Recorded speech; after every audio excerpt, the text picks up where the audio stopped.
안녕하세요. 유니티 코리아 신평호입니다.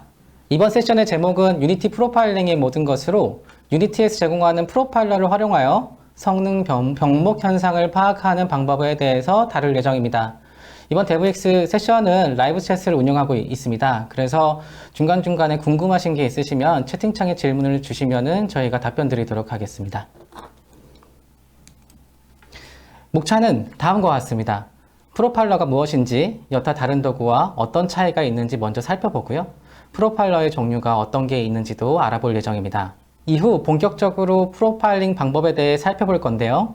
프로파일링을 시작하면서 맨 처음 확인할 게 무엇인지 알아보고 이를 세분화하는 과정을 진행할 예정입니다.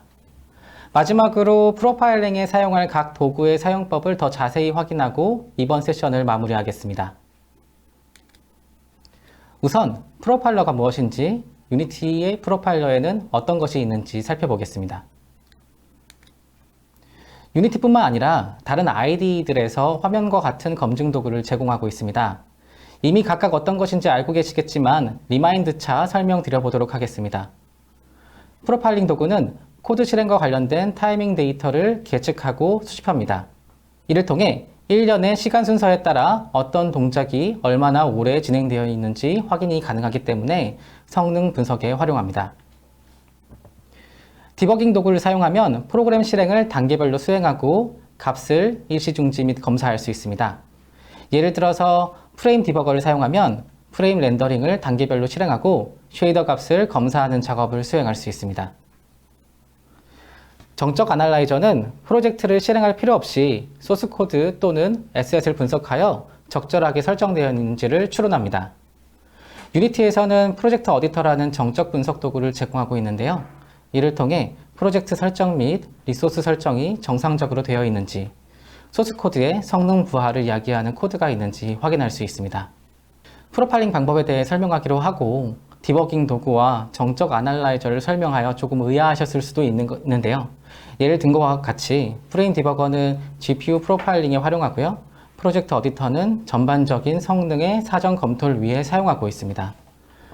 정리하면 유니티 프로파일링을 위해 프로파일러뿐만 아니라 다른 도구도 형식을 가리지 않고 활용이 가능합니다. 다음으로 조금 더 자세히 프로파일러가 무엇인지 알아보겠습니다. 프로파일러는 일반적으로 두 가지가 있습니다. 첫 번째로는 샘플 기반 프로파일링, 두 번째로는 인스트루멘테이션 프로파일링, 그러니까 계측 프로파일링이 있습니다. 먼저 샘플 기반 프로파일링은 어플리케이션에서 수행 중인 작업에 대한 통계 데이터를 수집하여 분석합니다. 이 프로파일러는 n 나노초마다 컬스택을 조사하고 컬스택 정보를 사용하여 함수가 호출된 시간과 누가 이 함수를 호출했는지를 조사합니다. 샘플 기반 프로파일링에서는 정확도를 높이기 위해서는 샘플링 빈도를 높여야 합니다. 이를 통해 컬스택에서 누락되는 비율을 낮출 수 있는데요. 그러나 이로 인해 높은 오버헤드가 발생할 수 있습니다. 보통 샘플 기반 프로파일링은 네이티브 프로파일러에서 제공하고 있습니다. 계측 프로파일링은 마커를 캡처하여 프로파일링을 위한 지표를 제공합니다.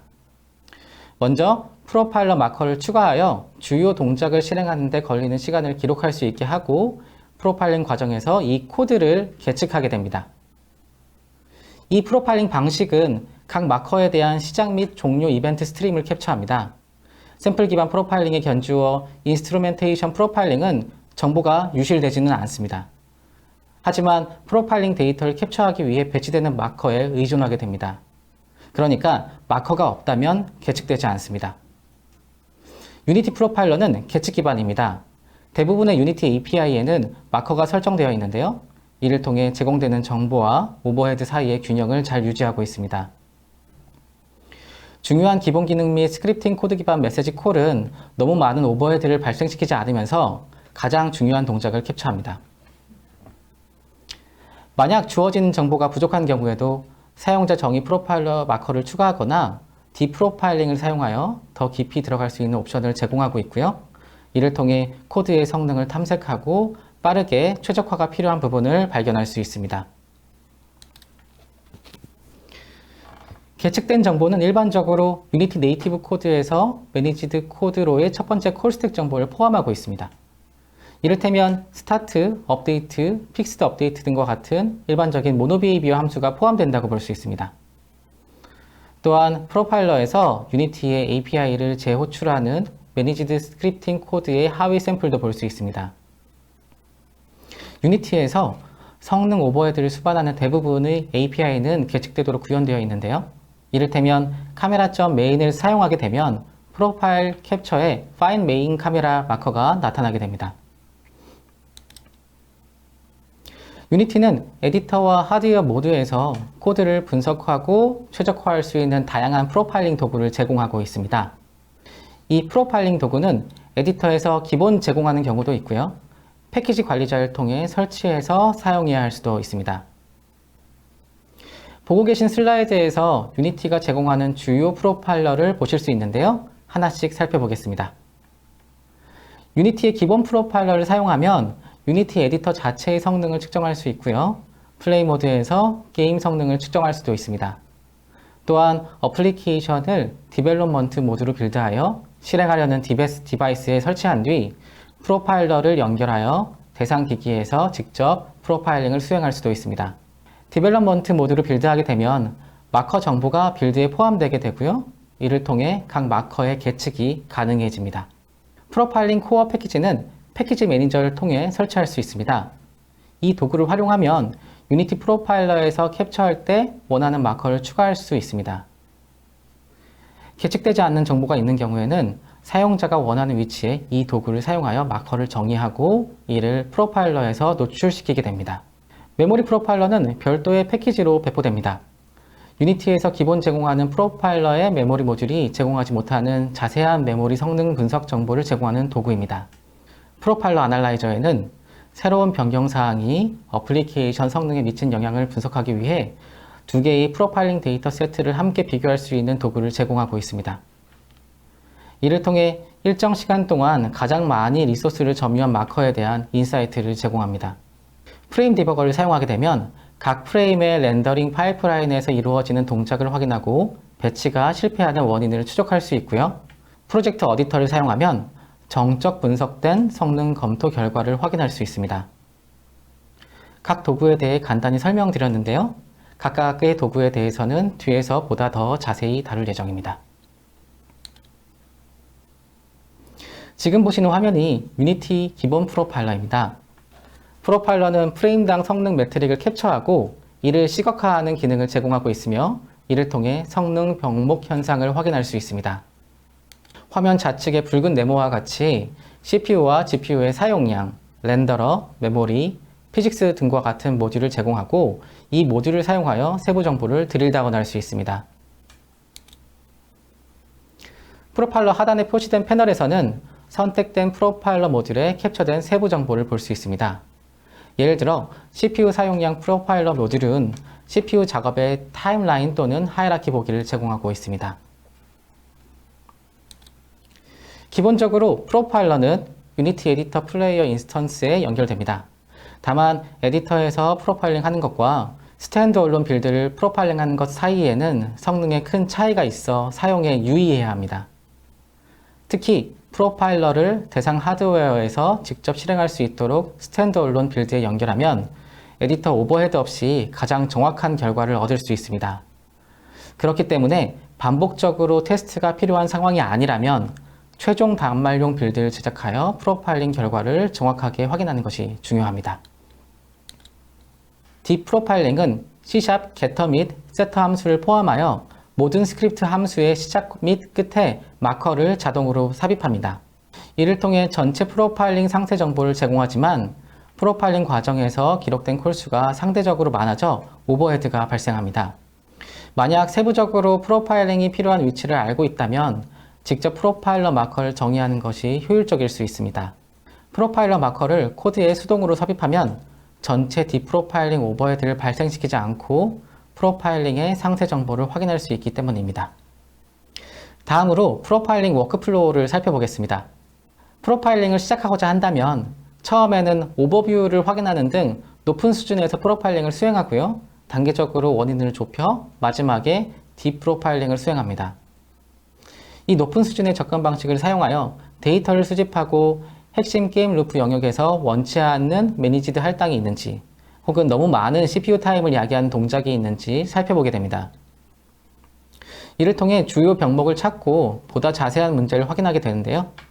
일례로 GC 얼록 마커에 대한 콜스택을 수집할 때 보고된 콜스택이 얼로케이션 소스나 여타 다른 속도 저하를 추적할 만큼 상세한 정보가 없는 경우에는 디프로파일링을 활성화한 상태에서 두 번째 프로파일링 세션을 수행할 수 있습니다. 엑스코드 프레임 디버거는 유니티 내에서도 모바일 프로젝트의 최적화를 수행할 때 자주 사용합니다. 특히나 오버뷰를 제공하여 직관적으로 병목 구간을 확인할 수 있습니다. 활성화하기 위해서는 몇 가지 설정이 필요한데요. 대표적으로 프로젝트의 스킴이 사용 중인 그래픽스 API와 맞는지 확인합니다. 이 설정 값은 프로덕트, 스킴, 에디트 스킴의 팝업에서 GPU 프레임 캡처 드롭다운 항목을 통해 적절한 API를 설정할 수 있습니다. 이를테면 메탈 대상으로 빌드된 어플리케이션인 경우에는 그에 맞게 메탈 값을 선택해 주시면 됩니다. 위 설정을 마친 후 엑스코드에서 정상적으로 프로젝트를 실행할 수 있습니다. 그런 다음 오른쪽 그림과 같이 디버그 패널을 선택하면 FP-hex 항목이 생긴 것을 볼 수 있습니다. 이 탭을 선택하면 다음과 같은 오버뷰를 확인할 수 있습니다.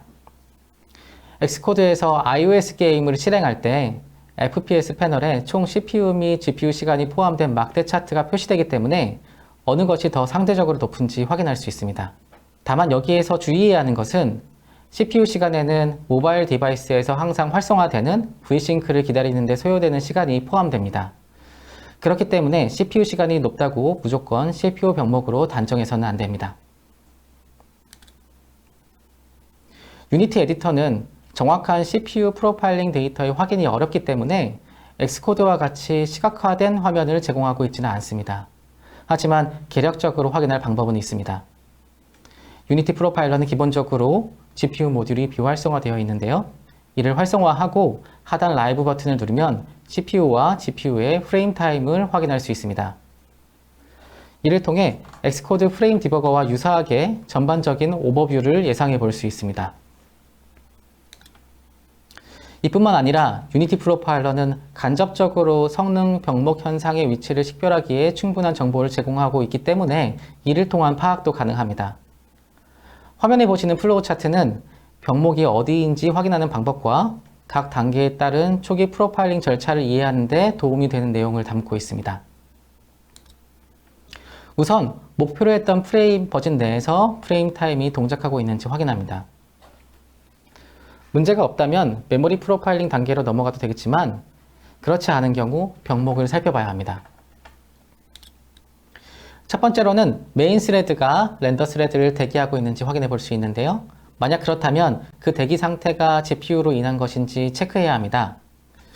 GPU를 대기 중인 마커가 노출된다면 GPU 병목인 것을 알 수 있습니다.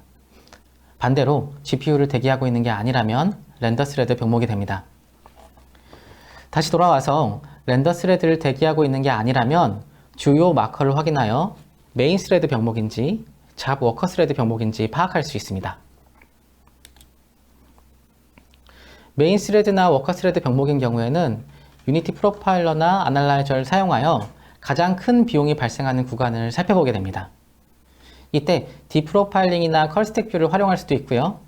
만약 유니티 API에서 발생한 병목이 확인되지 않는다면 네이티브 프로파일러를 통해 보다 상세한 문제를 찾아볼 수 있습니다. 렌더 스레드 병목인 경우에는 그래픽 퀄리티 설정에 잘못된 게 없는지 검토해 볼 수 있는데요. 어떻게 설정해야 하는지 확신이 없는 경우에는 프로젝트 어디터로 정적 분석한 내용을 토대로 문제를 좁혀 나갈 수 있습니다. 런타임에서 프레임 디버거를 사용하여 배치 성공 여부와 렌더 파이프라인에서 이루어지는 동작이 어떤 것이 있는지 살펴보며 문제를 파악할 수 있습니다.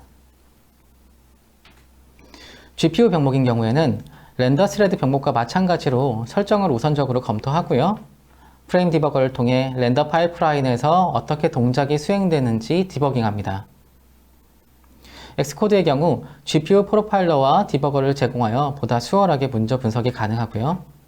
PC 환경인 경우에는 렌더독이나 엔비디아 인사이트, 안드로이드인 경우 퀄컴 스냅드래곤 프로파일러나 암 모바일 스튜디오를 활용할 수 있습니다. GPU를 기다리는 시간을 포함하여 모든 CPU 활동에 대한 전체적인 그림을 보려면 유니티 기본 프로파일러의 CPU 사용량 모듈에서 타임라인 뷰를 사용하면 됩니다. 사실 내용을 한눈에 파악하기는 쉽지 않습니다. 이를 올바르게 해석하려면 꾸준히 프로파일링을 수행하고 자주 노출되는 마커를 숙지하는 게 좋습니다. 각 대상 플랫폼에서 캡처된 데이터를 자주 확인하고 프로젝트가 정상적인 경우 어떻게 보이는지 감을 잡을 필요가 있습니다. 이렇게 되면 추후에 문제가 되는 마커를 식별하고 파악해 나가는 데 용이하게 됩니다. 다만 프로파일러 마커 중 일부는 대상 플랫폼에 따라 다르게 나타날 수 있기 때문에 타겟 플랫폼과 현재 프로파일링하는 플랫폼의 차이를 살피면서 프로파일링을 수행해야 합니다. 당연하지만 프로젝트의 성능은 목표로 하는 기기 중 가장 성능이 낮은 기기를 따르게 됩니다. 최적화의 노력이 집중되어야 하는 영역이 바로 이 영역이고요. 따라서 최저 사양 단말을 어떤 것을 사용할지를 정의하고 그것에 맞춰 프로파일링을 수행해야 합니다. 단말이 정해졌다면 본격적으로 프로파일링을 시작합니다. 예를 들어서 목표 프레임이 33mm이고 V싱크가 활성화된 게임을 가정해 봤을 때 만약 CPU 프레임 시간이 25mm이고 GPU 시간이 20mm이면 문제가 없다고 봐도 됩니다. CPU 병목으로 보이긴 하지만 모든 것이 예산 범위 내에 있고요. 최적화를 하더라도 프레임 속도가 향상되지는 않습니다. 반면 CPU 프레임 시간이 40mm이고 GPU가 20mm이면 CPU 병목입니다. GPU의 성능은 현재로서는 최적화에도 큰 도움이 되지는 않습니다. 사실 균형을 맞추기 위해 C# 코드 대신 컴퓨트 쉐이더를 사용하여 CPU 작업의 일부를 GPU로 옮기는 것을 고려해 볼 수도 있습니다. 반대로 CPU 프레임 시간이 20mm이고 GPU가 40mm이면 GPU 병목으로 GPU를 최적화해야 합니다. 마지막으로 CPU와 GPU가 모두 40mm인 경우 둘 다의 성능 한계에 도달하지 못한 상황이고 30fps에 도달하려면 둘 다 33mm로 최적화해야 합니다. 보시는 화면은 안정적으로 게임의 CPU와 GPU가 프레임 예산 내에서 유지되는 예시입니다. 30fps로 설정된 게임이고요. V싱크가 활성화되어 있습니다. 빨간색 테두리로 표시한 곳을 보시면 황토색으로 웨이폴 타겟 FPS 마커가 프레임 시간의 거의 절반을 차지하는 것을 확인할 수 있습니다. 실제 메인 스레드의 작업은 플레이어 루프의 33mm에서 이 시간을 제외한 19mm에서 완료되고요. 나머지 시간은 다음 프레임 시작 시간인 33mm가 경과할 때까지 기다리는 데 사용됩니다. 이 시간은 프로파일러 마커로 표시되지만 기본 CPU 스레드는 대부분 유휴 상태이기 때문에 CPU를 냉각하고 배터리 전원을 최소한으로 사용합니다.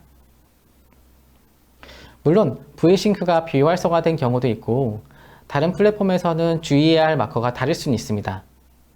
중요한 것은 게임의 자원에 여유가 있다고 판단하려면 메인 스레드가 프레임 예산 내에서 실행하고 있는지와 게임이 V싱크를 기다리고 있음을 나타내는 마커가 있는지를 확인하여 정확히 프레임 예산에서 실행 중이고 다른 스레드에 유효시간이 있는지를 확인하는 것입니다. 렌더링 스레드도 살펴보면 wait for gfx command from main thread 마커가 있고 이를 통해 유휴 상태임을 알 수 있습니다. 이는 한 프레임에서 GPU로 드로우 콜 전송을 완료하고 다음 프레임에서 CPU의 추가 드로우 콜 요청을 기다리는 시간을 나타냅니다. 또한 잡워커 스레드는 캔버스에서 시간을 보냅니다. 지오메트리 잡은 대부분의 경우 유휴 상태입니다. 이를 통해 어플리케이션이 프레임 예산 내에서 동작하고 있는지 알 수 있습니다. 반복해서 말씀드리지만 프로파일링의 핵심은 병목 현상을 발생시키는 대상을 찾아내는 것입니다. 여기서 간과하기 쉬운 게 프로파일링에 앞서 최적화를 수행하는 경우인데요. 최적화는 프로파일링을 통해 어떤 부분을 수행하는지 확인한 후 진행해야 합니다. 만약 추측에 의존하여 최적화를 수행하게 되면 병목의 원인이 아닌 부분을 수정하게 되어 전체 성능 향상에 미미하거나 효과가 거의 없을 수도 있습니다. 경우에 따라서는 이러한 최적화는 게임의 전반적인 성능을 악화시킬 수도 있습니다. 유니티 어플리케이션은 목적에 따라 다양한 스레드를 사용하고 있지만 성능 문제를 찾기 위해 확인해야 하는 스레드는 총 3종류로 볼 수 있습니다. 첫 번째로 메인 스레드가 있는데요. 모든 스크립트와 스크립트 외의 게임 로직이 동작하고요. 물리, 애니메이션, UI 등의 연산이 대부분 이곳에서 진행됩니다. 다음으로 렌더 스레드가 있습니다. 렌더링 프로세스가 수행 중일 때 메인 스레드에서는 씬을 검사하고 카메라 컬링, 뎁스 소팅, 드로우 콜 배치와 같은 작업을 수행한 후에 렌더링 할 목록을 생성합니다. 이 목록을 대상 플랫폼의 GPU에서 필요한 그래픽스 API 호출로 변환하는 과정을 거쳐야 하는데 이를 렌더 스레드에서 진행한다고 볼 수 있습니다. 마지막으로 잡 워커 스레드가 있습니다. 개발자는 C# 잡 시스템을 사용하여 워커 스레드에서 실행할 특정 종류의 작업을 지시할 수도 있고 이를 통해 메인 스레드 작업의 부하를 줄일 수도 있습니다. 뿐만 아니라 요즘은 유니티의 일부 시스템에서 물리, 애니메이션, 렌더링과 같은 기능도 워커 스레드를 활용하고 있습니다. 이제 본격적으로 사례를 살펴보겠습니다. 화면의 캡처는 메인 스레드 바운드인 프로젝트입니다. 이 프로젝트는 최고 8mm의 프레임 예산을 목표로 하고 있었고 메타퀘스트 게임이었는데요. 저희가 확인했을 때 목표 프레임에 부합하지도 않았을 뿐더러 만약 이 게임이 30fps를 목표로 하고 있었다 하더라도 문제가 있는 상태였습니다. 렌더 스레드와 워커 스레드는 프레임 예산 내에서 있는 것처럼 보이지만 메인 스레드는 전체 프레임 동안 작업량이 굉장히 많았습니다. 프레임 끝에 적은 양의 프로파일러 오버헤드를 고려하더라도 메인 스레드는 46mm를 사용 중이기 때문에 이 프로젝트는 실제로 22fps 미만의 프레임 속도로 동작했습니다. 또한 V싱크를 기다리는 마커를 찾을 수가 없는데요. 이를 통해 전체 프레임에 유휴 시간이 없는 것을 알 수 있습니다. 조사의 다음 단계는 프레임에서 가장 오랜 시간이 걸리는 부분을 찾고 왜 그렇게 동작하는지 이해하는 것입니다. 이 프레임에서 포스트 레이드 업데이트 피니시 프레임 렌더링은 전체 프레임 예산보다 많은 16mm가 소요됩니다. 자세히 살펴보면 INL 렌더 카메라 스택이라는 마커의 인스턴스가 5개나 있음을 알 수 있습니다. 이는 5개의 카메라가 활성화되어 있고 씬을 이 각각의 카메라가 렌더링하고 있음을 나타냅니다. 유니티의 모든 카메라는 컬링, 정렬, 배치를 포함한 전체 렌더 파이프라인을 호출합니다. 따라서 이 프로젝트의 최우선 과제는 활성 카메라 수를 최대한 줄이는 것임을 알 수 있습니다. 정리하면 카메라 스택을 과도하게 사용하는 게 가장 큰 병목으로 확인되었고요. 카메라 설계를 변경하는 것으로 최적화를 수행했던 사례였습니다. 참고할 만한 지표가 이 타임라인에 하나가 더 있는데요. 타임라인의 마젠타색 섹션은 스크립트가 매니지드 힙 메모리를 할당하는 위치를 나타냅니다. 이를 통해 GC 얼럭이 얼마나 빈번하게 발생하고 있는지 그리고 어디에서 발생하는지 확인할 수 있습니다. 조사하려는 문제에 따라 다른 도구도 도움이 될 수 있습니다. 모노비헤이비어 스크립트에서 정확한 파악이 되지 않는 시간이 오래 걸리는 작업이 있는 경우에는 앞서 몇 번 언급드렸던 것처럼 프로파일러 마커를 추가하거나 전체 호출 스택을 확인하기 위해 디프로파일링을 시도해 볼 수도 있습니다. 매니지드 메모리를 할당하는 스크립트인 경우에는 얼로케이션 콜 스택을 활성화하여 어디에서 할당이 이루어지는지 확인할 수 있습니다. 아니면 앞선 케이스와 마찬가지로 디프로파일링을 시도해 볼 수도 있고요. 오른쪽 그림과 같이 메모리별로 필터링된 코드 문제를 표시하는 프로젝트 어디터를 사용하여 매니지드 얼로케이션을 수행하는 모든 코드 라인을 찾아볼 수도 있습니다. 마지막으로 프레임 디버거를 사용하여 실패한 드로우 콜 배치 처리의 원인을 조사해 볼 수도 있습니다. 다음은 렌더 스레드 병목에 대한 예시입니다. 33mm의 프레임 예산을 가진 콘솔 게임이었습니다. 현재 프레임에서는 렌더링을 시작하기 전에 Wait for Present on GFX 마커가 표시되는 동안 메인 스레드가 렌더 스레드를 대기하는 것을 볼 수 있습니다. 여기서 렌더 스레드는 아직 이전 프레임의 드로우 콜을 처리하지 못했고 이 때문에 메인 스레드에서 새 드로우 콜을 가져올 준비도 못하고 있는 것을 확인할 수 있습니다. 렌더 스레드가 많은 시간을 카메라 렌더에서 보내고 있습니다. 만약 메인 스레드가 렌더 스레드가 처리할 드로우 콜을 수행하게 되더라도 렌더 스레드가 현재 프레임을 처리하는데 100ms 이상이 걸리고 있기 때문에 다음 프레임이 오더라도 병목 현상이 발생하는 것을 알 수 있습니다. 사실 이 프로젝트는 9개의 다른 카메라를 사용했고 쉐이더의 교체 과정이 빈번하여 추가 패스 수행에 문제가 있는 상태였습니다. 또한 포워드 렌더링을 사용 중이었는데 130개 이상의 포인트 라이트를 사용 중이었고 이로 인해 각각의 조명을 곱한 만큼 트랜스페어런트 드로우 컬이 추가된 상황이었습니다. 렌더 스레드와 직접적인 관련은 없지만 이 타임라인 뷰에서 볼 수 있는 한 가지 팁을 드리면 현재 프레임의 마커와 다른 프레임의 마커는 표시한 빨간 네모와 같이 명도로 구분이 가능합니다. 현재 프레임 마커는 원색에 가깝게 나타나고요. 아닌 경우 어둡게 표시됩니다. 메인 스레드나 렌더 스레드가 아니면서 CPU 바운드인 프로젝트는 사실 흔치는 않습니다. 그러나 프로젝트에서 C# 잡 시스템을 사용하여 메인 스레드에서 워커 스레드로 일련의 작업이 이동되는 경우 문제가 발생할 수 있습니다. 보시는 캡처는 CPU에서 파티클 시뮬레이션을 실행하는 다치 프로젝트를 프로파일링한 것인데요. 언뜻 보기에 잘 조율된 것처럼 보입니다. 특히 워크 스레드의 경우에는 버스 컴파일 작업으로 꽉 채워져 있어 많은 양의 작업이 메인 스레드에서 이동되었음을 알 수 있습니다.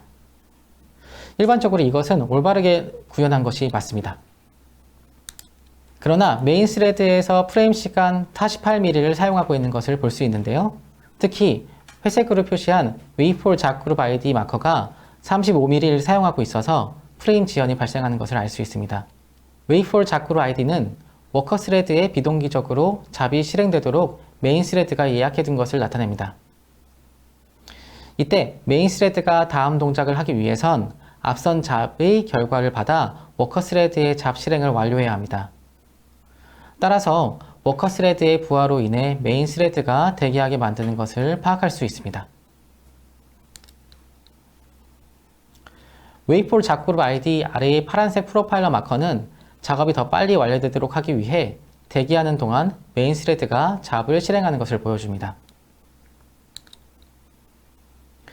최종적으로 저희가 확인한 내용을 말씀드리면 잡이 버스트 컴파일 되었음에도 너무 많은 작업을 수행하고 있었습니다.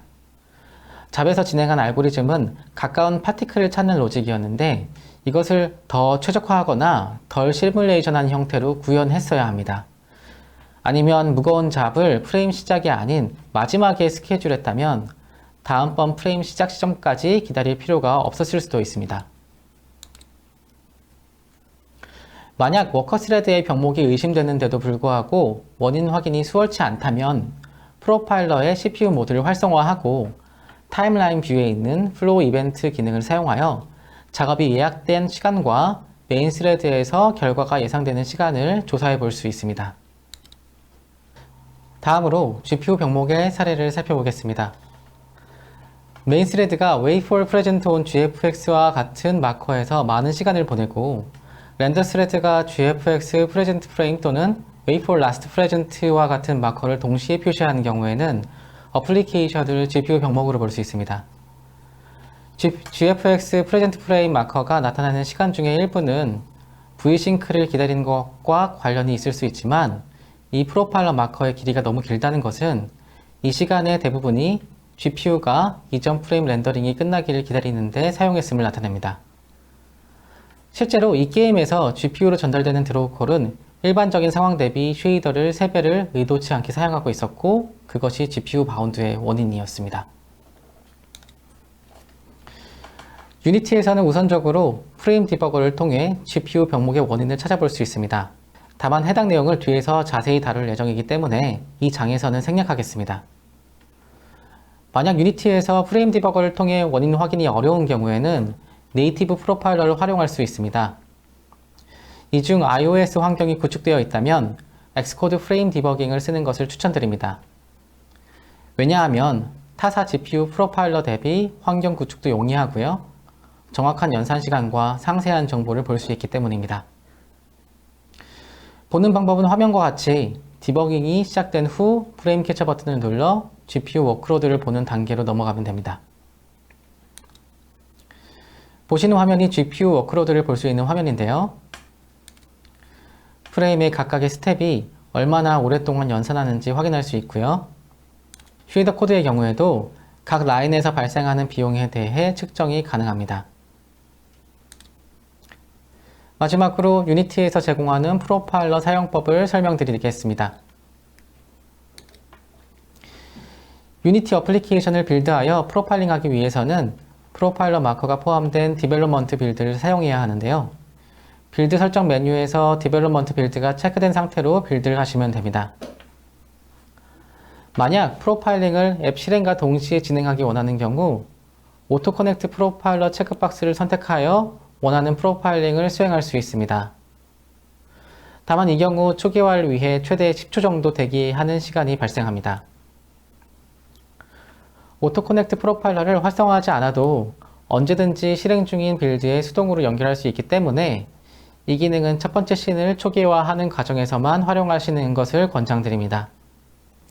대상 플랫폼에 맞게 빌드가 완료되면 유니티 프로파일러를 열어 분석을 시작하게 됩니다.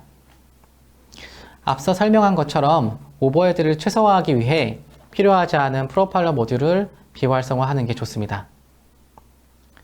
만약 디바이스의 모바일 네트워크를 비활성화하고 와이파이를 활성화하여 같은 공유기에서 동작하게 하게 하면 와이파이를 통해 프로파일링을 수행할 수도 있습니다. 오토 커넥트 프로파일러를 선택하면 빌드의 에디터 머신의 IP 주소가 베이크인 되는데요. 시작 시 앱은 이 주소를 사용하여 프로파일러에 직접 연결을 시도합니다. 오토 커넥터 프로파일러를 설정하지 않고 빌드한 경우에는 타겟 셀렉션 드롭다운을 사용하여 플레이어에 수동으로 연결할 수 있습니다. 앞서 타겟 디바이스를 사용하여 프로파일링을 하는 것이 대상 단말에서 발생할 수 있는 문제를 정확하게 파악할 수 있다고 말씀드렸지만 빠르게 개발 후 수정 내역을 확인하기 위해서는 유니티 에디터에서 직접 어플리케이션을 프로파일링 하는 게 좋을 때도 있습니다. 평소에는 빠르게 수정 사항이 반영된 것을 확인하기 위해 플레이 모드를 선택하여 프로파일링을 진행하고 디바이스의 측정이 필요한 경우 개발 빌드를 생성한 뒤에 드롭다운에서 대상 단말을 선택하여 프로파일링을 수행하면 됩니다. 다음으로 프로파일러 애널라이저를 살펴보겠습니다. 기본 유니티 프로파일러를 사용하면 단일 프레임 분석을 수행할 수 있지만 일정 시간 동안 집계된 데이터로부터 인사이트를 얻기는 어렵습니다. 프로파일 애널라이저를 사용하면 캡처된 여러 프레임에 있는 마커 데이터를 시각화할 수 있습니다. 이를 사용하려면 패키지 관리자를 열고 프로파일 애널라이즈 패키지를 설치해야 합니다. 프로파일 애널라이저에서 기존에 집계된 데이터 보기를 사용하면 시간 경과에 따른 성능 문제를 확인할 수 있습니다. 이것은 한 번에 한 프레임을 보는 것보다 시간 경과에 따른 데이터를 보는 게 나을 때 쓸 수 있는데요. 예를 들어 10초 동안의 게임 플레이를 캡처하거나 20초 로딩 시퀀스를 프로파일링 하는 경우에는 메인 스레드와 렌더 스레드에서 가장 큰 CPU 비용을 차지하는 마커가 어떤 것이 있는지 찾을 수도 있고요. 각 마커의 평균, 중앙, 총 비용은 얼마인지도 확인할 수 있습니다. 이러한 인사이트를 통해 가장 큰 문제가 있는 위치와 최적화 시 우선순위를 지정해야 하는 항목을 찾아내는 데 도움을 받을 수 있습니다. 또한 프로파일 애널라이저에서 사용할 수 있는 통계 및 세부 정보를 사용하여 여러 프레임에서나 이전 프로파일 캡처와 비교하여 코드상의 성능 문제에 대해서 더 깊이 있게 파악할 수 있습니다. 프로파일 애널라이저를 사용하기 위해서는 최적화 작업 전후를 비교할 수 있도록 프로파일러에서 캡처한 세션을 저장해야 합니다. 애널라이저 자체에는 캡처 기능이 없고요. 캡처된 프레임 세트를 가져와서 통계 분석 기능을 사용해야 합니다. 캡처된 데이터를 애널라이저에서 로드하면 민, 맥스, 민, 미디안 시간 정보를 생성합니다. 이를 토대로 최적화를 위해 검토해야 하는 마커를 찾는 데 도움을 받을 수 있습니다. 조금 전 말씀드린 최적화 전후의 비교뿐만 아니라 새로운 게임 시나리오가 성능에 미치는 영향을 A/B 테스트를 통해 검토할 수도 있고요. 새로운 기능 또는 유니티 버전 업그레이드 전후의 성능 변화를 비교할 수도 있습니다. 확인된 지표는 코드 리팩터링 및 최적화를 위해 활용할 수 있습니다. 보시는 것처럼 프로파일 애널라이저에는 프로파일링 데이터를 분석하기 위한 여러 뷰와 정보 패널을 제공하고 있습니다. 크게는 좌상단의 데이터의 로드 및 타임라인에서 범위를 선택하는 패널과 하단에 집계된 데이터를 정렬하거나 필터링하는 기능, 그리고 우측에 보다 상세한 정보를 제공하는 패널로 나뉘게 됩니다.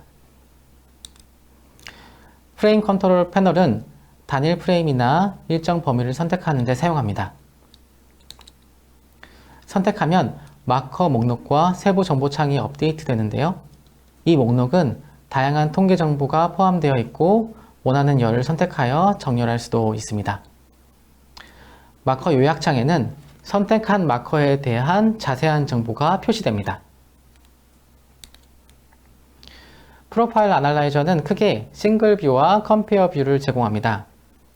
이 중 싱글 뷰는 캡처된 단일 프레임 데이터셋에 대한 정보를 표시합니다. 이를 활용하면 마커가 프레임 전체에서 어떻게 동작하는지 분석할 수 있습니다. 이 뷰는 프레임 정보와 스레드 및 마커에 대한 다양한 수치 정보를 제공하고 타이밍 정보를 포함하는 여러 패널을 제공합니다. 컴페어 뷰에서는 두 개의 데이터 세트를 로드하여 비교할 수 있습니다. 이를 제대로 활용하기 위해 테스트할 게임에서 분석할 영역을 찾습니다. 이를테면 성능 비교가 필요한 컨텐츠가 특정 전투 화면에 있다고 가정하면 그 씬을 준비하는 것부터 시작합니다. 이를 자동화된 테스트 스크립트를 활용하여 같은 패턴으로 전후의 테스트를 각 1회씩 수행하거나 수동으로 최대한 유사하게 재현하여 캡처합니다. 프로파일러에서 데이터가 캡처된 경우에는 풀 데이터 기능을 사용하여 프로파일링 세션 데이터를 프로파일 애널라이저로 로드할 수 있습니다. 방법을 순서대로 보면 유니티 프로파일러를 사용하여 사전에 세션을 프로파일링 하고요. 프로파일 애널라이저를 열고 비교 탭에서 첫 번째 데이터 가져오기 버튼을 클릭하여 현재 캡처를 로드합니다. 다음으로 성능 개선 사항을 적용한 새 세션을 프로파일링 하거나 프로파일링 데이터를 로드합니다. 두 번째 데이터 가져오기 버튼을 클릭하여 새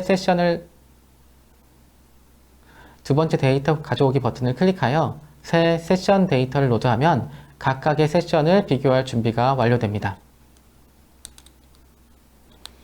두 개의 데이터셋을 로드하는 것을 성공한 뒤 타임라인을 선택하게 되면 화면과 같은 마커 비교 창을 볼 수가 있는데요. 여기에서 첫 번째 데이터 세트와 두 번째 데이터 세트 사이의 마커 타이밍 차이를 확인할 수 있습니다.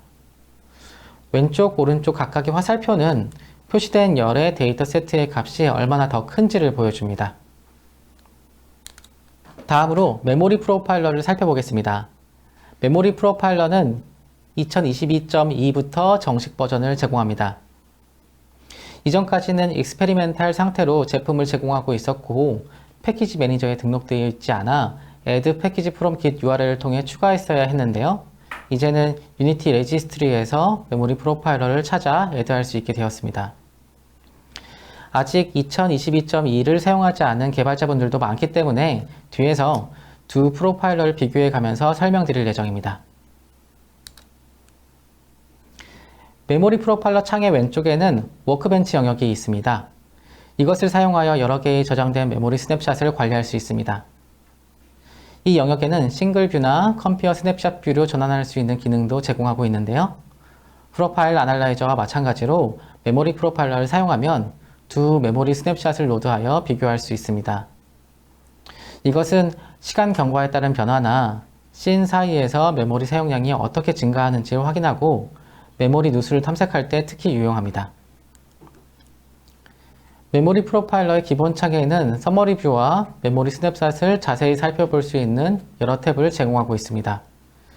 각 옵션에 대해 살펴보도록 하겠습니다. 먼저 서머리 뷰가 있습니다. 여기에서 프로젝트의 메모리 사용량에 대한 간략한 개요를 볼 수 있는데요. 메모리 스냅샷과 관련하여 카테고리별 메모리 사용량과 같은 의미 있는 데이터들의 요약을 확인할 수 있습니다. 이를 통해 스냅샷이 찍힌 시점에서 무슨 일이 일어나고 있는지 한눈에 볼 수 있습니다. 왼쪽 화면의 경우 2022.2 미만의 엑스페리멘탈 버전의 프로파일러 서머리 뷰이고요. 오른쪽은 정식 릴리즈된 메모리 프로파일러 서머리 뷰입니다. 정식 버전인 경우에는 기존 버전에서 제공하지 못했던 최대 가용 메모리 정보와 사용 중인 유니티 오브젝트를 사이즈를 기준으로 정렬한 뷰를 제공하는 것을 볼 수 있습니다. 트리맵 보기 기능은 2022.2 미만의 익스페리멘탈 버전에서 제공하는 기능입니다. 이를 통해 네이티브 또는 매니지드 오브젝트가 사용하고 있는 메모리를 직관적으로 볼 수 있습니다. 다만 매니지드 오브젝트 메모리는 네이티브 오브젝트 메모리에 비해 사이즈가 작은 경우가 많고 그로 인해 전체 대비 작은 포션을 차지하여 메모리 맵에서 찾기가 쉽지 않습니다. 트리맵을 확대하여 볼 수 있지만 더 작은 객체를 검사해야 하는 경우 화면 오른쪽과 같이 매니지드 오브젝트로 필터링하여 확인하는 게 나을 수도 있습니다.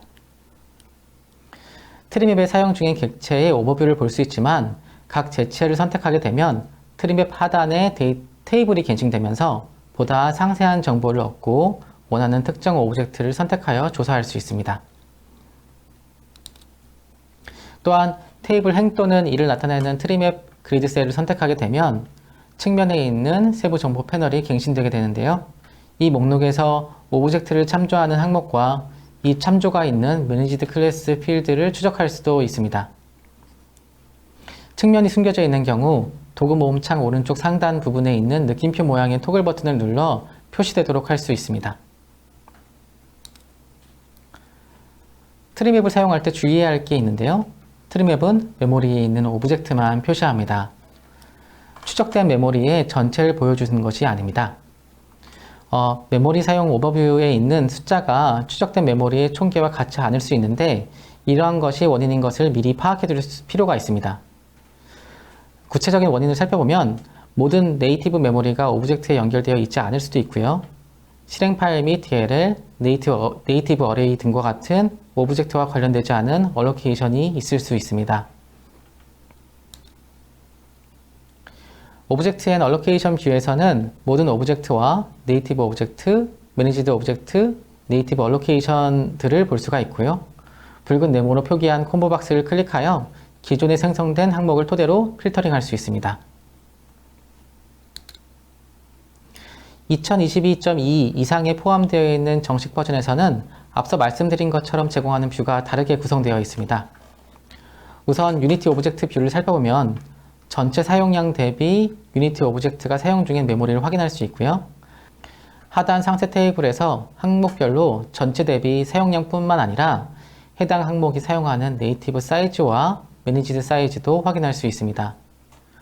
또한 유니티 오브젝트들인 만큼 오브젝트 아이콘도 표시하여 직관성을 높였습니다. 익스페리멘탈 버전에서 트리맵을 제공해 준 것 같이 각 항목을 선택하여 세부 정보로 드릴 다운할 수 있는 기능도 제공하고 있습니다. 다음으로 All of 메모리 뷰가 있는데요. 이 탭에서는 각 항목이 사용하는 추적된 메모리의 비율이 표시됩니다. 행의 설명열에서 화살표 아이콘을 선택하여 행을 확장하면 보다 자세한 정보를 확인할 수 있습니다. 이 탭에서는 추적된 메모리를 4가지 큰 카테고리로 나누고 있습니다. 첫 번째로 스크립팅 메모리가 있는데요. 여기에서 프로젝트에 있는 스크립트 또는 C# 플러그인의 메모리 사용량을 표시합니다. 이를 통해 스크립트 내 개별 데이터 유형의 메모리 사용량을 확인할 수 있어 스크립트에서 최적화가 필요할 수 있는 데이터 구조를 식별하는 데 도움이 될 수 있습니다. 다음으로 네이티브 메모리가 있습니다. 에디터 또는 관련 백그라운드 프로세스를 실행하는 데 필요한 모든 메모리를 표시하게 되는데요. 여기에는 모든 네이티브 C++ 코드와 C 내에서 사용하는 게임 오브젝트와 같은 네이티브 오브젝트별 메모리가 포함됩니다. 이를 통해 유니티가 추적하는 다양한 종류의 네이티브 메모리를 확인할 수 있습니다. 특히 유니티 오브젝트 하위 그룹에는 쉐이더 또는 텍스처 2D와 같은 어플리케이션의 모든 유니티 오브젝트가 사용하는 메모리가 표시됩니다. 이 정보를 사용하여 메모리 사용을 최적화할 수 있는 영역을 찾은 다음 유니티 오브젝트 탭에서 해당 오브젝트를 찾아 더 자세히 검사할 수 있습니다. 유니티 서브 시스템 하위 그룹에서는 설치된 모듈 또는 시스템이 사용 중인 메모리가 표시됩니다. 어떤 모듈이 가장 많은 메모리를 사용하고 있는지 확인하고 사용하지 않은 모듈이 있다면 제거하여 어플리케이션에 필요한 메모리 양을 줄일 수 있습니다. Executable and Mapped 항목에서는 어플리케이션에 있는 다른 플러그인과 실행 중인 스크립트의 메모리를 표시합니다. 마지막으로 그래픽 메모리 항목에서는 GPU가 렌더링할 객체를 저장하는 데 사용한 메모리 양을 표시합니다. 예를 들어 CPU가 렌더링을 위해 액세스할 수 있도록 텍스처 2D를 GPU에 전달하면 GPU가 해당 텍스처 2D를 저장하는 데 사용한 메모리 양이 표시됩니다. 최적화 워크플로우에서 소개하지 않았던 메모리 프로파일링 워크플로우를 간단하게 살펴보겠습니다. 메모리 프로파일러 스냅샷을 로드하고 엑스페리먼탈인 경우에는 트리맵을 사용하고 정식 버전에서는 유니티 오브젝트 항목을 사용하여 메모리 풋프린트 크기에서 가장 큰 것부터 작은 것 순으로 카테고리를 검사합니다. 대부분 프로젝트에서 어셋들이 메모리를 가장 많이 소비합니다. 테이블 보기를 사용하여 텍스처 개체, 메쉬, 오디오 클립, 렌더 텍스처, 쉐이더 베리언트 등을 찾고요. 이것들은 모두 메모리 최적화를 하기 위해 좋은 대상들입니다. 메모리 누수는 일반적으로 오브젝트를 코드를 통해 메모리에서 수동으로 해제하려는 경우나 의도하지 않은 메모리 참조로 인해 객체가 메모리에 남아있는 경우 발생합니다. 메모리 프로파일러의 디프 뷰는 특정 기간 동안 두 개의 스냅샷을 비교하여 메모리 누수를 찾는 데 도움이 될 수 있습니다. 유니티 게임에서 일반적인 메모리 릭 시나리오는 씬을 언로드한 후 발생하는 케이스입니다. 메모리 프로파일러 패키지에는 디프 보기를 사용하여 이러한 유형의 누수를 발견하는 프로세스를 안내하는 워크플로우가 있습니다. 말씀드린 방법을 토대로 앱 실행 후 지속적으로 스냅샷을 생성한 뒤 이 데이터를 디프 비교를 하여 어플리케이션 라이프 사이클 동안 메모리 할당의 원인을 찾아낼 수 있습니다. 메모리 프로파일러의 컴페어 뷰는 특정 기간 동안 두 개의 스냅샷을 비교하여 메모리 누수를 찾는 데 도움이 될 수 있습니다. 메모리 프로파일러 패키지는 디프 보기를 제공하는데 앱 실행 후 메모리 릭이 의심되기 전과 후에 스냅샷을 생성한 뒤 이 데이터를 디프 비교를 하여 앱이 구동 중에 발생한 메모리 할당을 조사하여 원인을 찾아낼 수 있습니다. 경우에 따라 2022.2 미만의 유니티 프로젝트를 정식 버전의 메모리 프로파일러에서 검토해야 하는 상황이 발생할 수도 있습니다. 이 경우는 이전 버전의 스냅샷을 우클릭하여 저장되어 있는 위치를 확인한 뒤 정식 버전 좌상단의 스냅샷 불러오기 버튼을 눌러 로드하여 검토할 수 있습니다. 다음으로 디프로파일링을 살펴보겠습니다. 유니티는 기본적으로 마커가 명시적으로 랩핑된 코드만 프로파일링 한다고 말씀을 드렸는데요. 디프로파일링을 활성화하면 모든 함수의 시작과 끝에 프로파일러 마커가 삽입됩니다. 이를 통해 많은 세부사항을 캡처할 수 있습니다. 디프로파일링을 사용하면 컬 스택이 충분히 표시되지 않는 긴 프로파일러 마커 내부에서 무슨 일이 일어나고 있는지 알아볼 수 있는데요. 이러한 세분화된 접근 방식은 캡처의 세부 정보를 놓칠 가능성이 있는 샘플 기반 프로파일링보다 정확할 수 있습니다. 여기에서 주의해야 하는 점은 디프로파일링은 리소스 집약적이며 많은 메모리를 소비합니다. 또한 활성화되면 어플리케이션이 느리게 실행됩니다. 그렇기 때문에 더 자세히 검사해야 하는 매니지드 코드 또는 어플리케이션의 특정 부분을 식별한 후에만 디프로파일링 설정을 활성화하는 게 좋습니다. 플레이어 빌드에서 디프로파일링을 사용하려면 빌드 메뉴에서 디프로파일링 서포트를 체크합니다. 활성화되면 프로파일러 창에서 원할 때마다 빌드에 대한 디프로파일링을 켜거나 끌 수 있습니다. 만약 플레이어에 연결될 때 디프로파일링 버튼이 희미해진다면 빌드에 디프로파일링 지원 기능이 포함되지 않았음을 나타냅니다. 다음으로 프레임 디버거를 살펴보겠습니다. 프레임 디버거를 사용하면 특정 프레임에서 실행 중인 게임의 재생을 정지하고 이를 렌더링하는 데 사용된 개별 드로우 콜을 볼 수 있어 이를 통해 렌더 프로세스를 최적화할 수 있습니다. 이 도구를 사용하면 드로우 콜 목록을 하나씩 단계별로 살펴볼 수 있기 때문에 그래픽 요소에서 씬을 형성하기 위해 프레임이 어떻게 구성되어 있는지를 확인할 수 있습니다. 또한 프레임별로 렌더링되는 순서를 분석하여 오버드로 테스트를 할 수도 있습니다. 외부의 프레임 디버깅 도구와 견주어 유니티 도구의 한 가지 장점은 프레임 디버그 창의 하이라키를 순회할 때 대상이 되는 게임 오브젝트가 메인 하이라키 패널에서 하이라이트 되어 어떤 오브젝트인지 찾는 수고를 좀 덜 수가 있습니다. 프레임 디버거의 실행 방법은 다음과 같은데요. 유니티의 아날리시스에 있는 프레임 디버거를 열고 에디터나 디바이스에서 게임을 실행하고 이네이블을 클릭합니다. 이렇게 하면 응용 프로그램이 일시 중지되고요. 프레임 디버그 창의 왼쪽에 있는 현재 프레임에 대한 모든 드로우 콜이 순서대로 나열됩니다. 프레임 디버거의 하이라키 리스트를 참조하여 의미 있는 드로우 콜이 시작되는 위치를 찾을 수도 있습니다. 목록에서 항목을 선택하면 해당 드로우 콜을 포함하여 나타나는 장면이 게임 창에 표시됩니다. 하이라키 리스트의 오른쪽에 있는 패널은 렌더링에 사용되는 쉐이더 및 지오메트리 세부 정보와 같은 각 드로우 콜에 대한 정보를 제공합니다. 이 외에도 드로우 콜을 이전 호출과 일괄 처리할 수 없는 경우 그 이유에 대한 내용을 안내하고 있고요.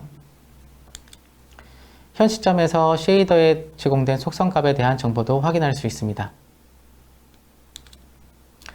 또한 원격으로 프레임 디버거를 플레이어에 연결할 수도 있습니다. 데스크탑 플랫폼의 경우 한 가지 주의할 게 있는데요. 빌드에 대해 러닝 백그라운드 항목을 활성화하여 항상 프로세스가 동작되는 상태로 두어야 합니다.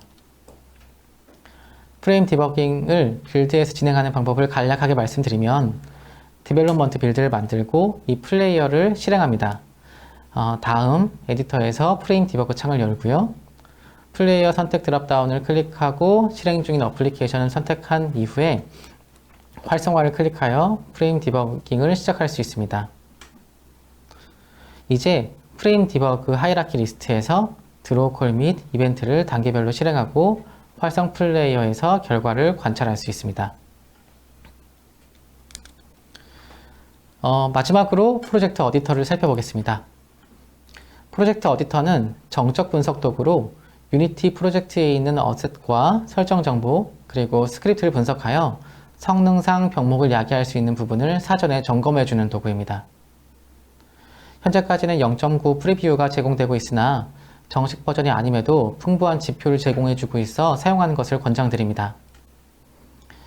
아쉽지만 패키지 매니저에서 기본 제공하고 있지는 않고요. 프로젝트 어디터의 git URL을 복사한 뒤 패키지 매니저의 add package from git URL 메뉴를 통해 설치할 수 있습니다. 보시는 화면이 프로젝트 어디터를 최초 실행했을 때 볼 수 있는 화면이고요. 매트릭 콤보 박스를 통해 코드, 설정, 쉐이더, 리소스 등의 지표를 선택하거나 전체 정보를 분석하게 할 수 있습니다. 플랫폼 콤보 박스를 통해서는 현재 제공이 가능한 플랫폼 정보를 선택하여 그에 맞는 정적 분석을 수행하면 됩니다.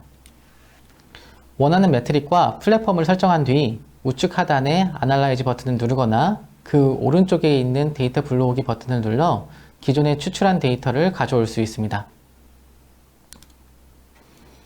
분석이 완료되거나 로드를 하면 화면과 같은 서머리 화면으로 전환됩니다. 이때 정적 분석 결과로 확인된 각 항목의 데이터의 개수를 볼 수 있는데요. 파란색으로 표기된 숫자를 클릭하거나 좌상단 콤보 박스를 선택하여 세부 정보로 넘어갈 수 있습니다. 우선 코드 분석 결과를 살펴보면 스크립트에서의 빈번한 얼로케이션이나 많은 비용이 수반되는 유니티 API가 반복적으로 호출되는 케이스 등 성능 우려가 있는 코드를 집계하여 노출시켜 줍니다. 각 항목을 더블 클릭하면 사용하는 IDE에서 대상 코드를 하이라이트 해주는 기능도 제공하고 있습니다. 그 외에도 프로젝트 설정 중에 문제가 되는 것은 없는지 각 카테고리별로 확인해 주기도 합니다. 왼쪽 창에서 보시는 바와 같이 그래픽스 잡스가 비활성화되어 있을 때 해당 항목이 비활성화되어 있음을 안내해 주는 한편 왜 추천하는지에 대한 설명도 확인할 수 있습니다. 에셋 항목을 통해서도 쉐이더를 포함한 각 에셋의 설정과 리소스 폴더의 오남용 등의 다양한 에셋 관리 상태에 대한 정보도 확인이 가능합니다. 네, 제가 준비한 슬라이드는 여기까지고요. 이것만 가져가도 시간이 아깝지는 않았을 거다 싶은 내용을 간추리면 보시는 것과 같습니다. 유니티 프로파일링은 문제가 생겼을 때 시작하기보다 평소 문제를 예방하기 위해 준비하는 것이 좋습니다. 마커 자체만 봐서 이해하기 쉽지 않을 수밖에 없기 때문에 평소에 마커가 어떻게 노출되는지를 이해하고 특이사항을 인지하는 것이 좋습니다. 또한 상황에 맞게 적절한 도구를 적절한 플랫폼에서 테스트하는 게 중요합니다. 한창 개발 중일 때 매번 빌드를 뽑는 수고를 하는 것보다 덜 정확하더라도 바로 프로파일링을 해보는 게 중요할 수도 있고요. 빌드를 확보하고 최종 검토를 해야 될 때도 있습니다. 세 번째로 프로파일링은 오버뷰 확인이 먼저 진행되어야 합니다. 지엽적인 문제에 빠져 최적화하더라도 다른 병목으로 인해 효과가 없을 수 있기 때문입니다. 오버뷰를 확인하고 병목이 어떤 것인지를 반복적으로 확인하여 최적화를 수행하여야 합니다. 마지막으로 최적화는 프로파일링에 선행해서는 안 됩니다. 정확히 진단된 내용을 토대로 최적화하는 것이 불필요한 공수를 만들지 않으므로 항상 최적화 시작 전에 상황을 분석하는 습관을 기르는 게 좋습니다. 네, 제가 준비한 슬라이드는 여기까지입니다. 긴 시간 시청해 주셔서 감사드립니다.